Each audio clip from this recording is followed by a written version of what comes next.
Hi hello எல்லாருக்கும் நமஸ்காரம். Welcome back my YouTube channel. இன்றைக்கி கத்திரிக்காய் பச்சடி வீடியோ தான் பார்க்க போகிறோம். கத்திரிக்காய் வந்து இருதயத்துக்கு ரொம்ப நல்லது.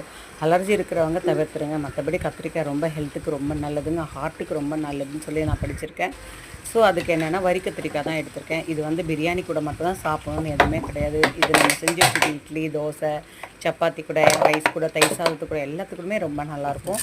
நான் வந்து எப்போவுமே அதுக்கு வரி கத்திரிக்காய் தான் சூஸ் பண்ணிட்டேன். அது நல்லா குண்டுகுண்டாக பார்த்து வாங்கி நல்லா நல்லா ஸ்பைஸராக கட் பண்ணி எடுத்துக்கணுங்க. அதுக்கப்புறம் அதுக்கு தேவையான வெங்காயம், பொடிப்பொடியாக நறுக்கின வெங்காயம், தக்காளி, பச்சை மிளகா, அப்புறமேட்டு மிளகாத்தூள், மல்லித்தூள், மஞ்சத்தூள் இதுதாங்க வேணும். பின்ன அந்த பவுட்ரு பண்ணுறதுக்கு வேர்க்கடலை, எள்ளு, ஜீரகம், மிளகு இது 4 ரோஸ்ட் பண்ணி பவுட்ரு பண்ணோம்.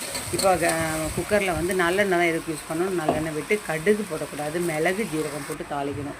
தாளிச்சிட்டு நறுக்கி வச்ச வெங்காயத்தை போடணும். வெங்காயத்தை போட்டுட்டு அது கொஞ்சம் வதங்கினதுக்கப்புறம் தக்காளியும் போட்டு கத்திரிக்காயும் போட்டு இந்த மசாலாஸ் எல்லாம் மிளகாத்தூள், மஞ்சத்தூள், மல்லித்தூள் இது 3த்தையும் போட்டு கல் உப்பு தான் நான் யூஸ் பண்ணேன் போட்டு வேக வச்சு ஒரு 4 விசில் விட்டு வேக வச்சு எடுத்துக்கணுங்க. அதுக்கப்புறமேட்டு அதுக்கு தேவையான அந்த மசாலாஸ் வறுக்கணும்.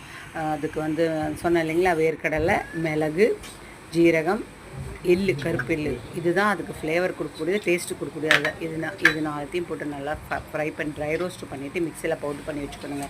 இது விசில் வந்ததுக்கப்புறம் இது போட்டு கரண்டி போட்டுலாம் ரொம்ப கலக்கக்கூடாது, ஏன்னா அது நல்லா வெந்திருக்கும். இதில் ஒன்று சொல்ல மறந்துட்டேன், புளி ஊற்றணும். புளி கண்டிப்பாக ஒரு சின்ன சைஸ் புளி ஊற்றணும் தக்காளி போட்டாலும், அப்போ தான் அந்த டேஸ்ட் எடுத்து கொடுக்கும்.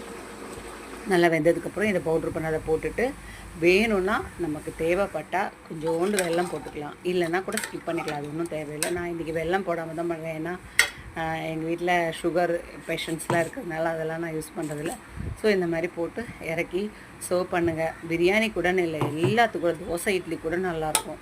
ஸோ இதை ட்ரை பண்ணுற வீடியோ பிடிச்சா லைக் பண்ணுங்கள், ஷேர் பண்ணுங்கள், கமெண்ட் பண்ணுங்கள். என்னுடைய சேனல் இது வரைக்கும் சப்ஸ்கிரைப் பண்ணாதுங்க, சப்ஸ்கிரைப் பண்ணுங்கள். தினமும் ஆரோக்கியமான வீடியோவில் ஒன்று போட்டுறேன். Thank you, bye bye.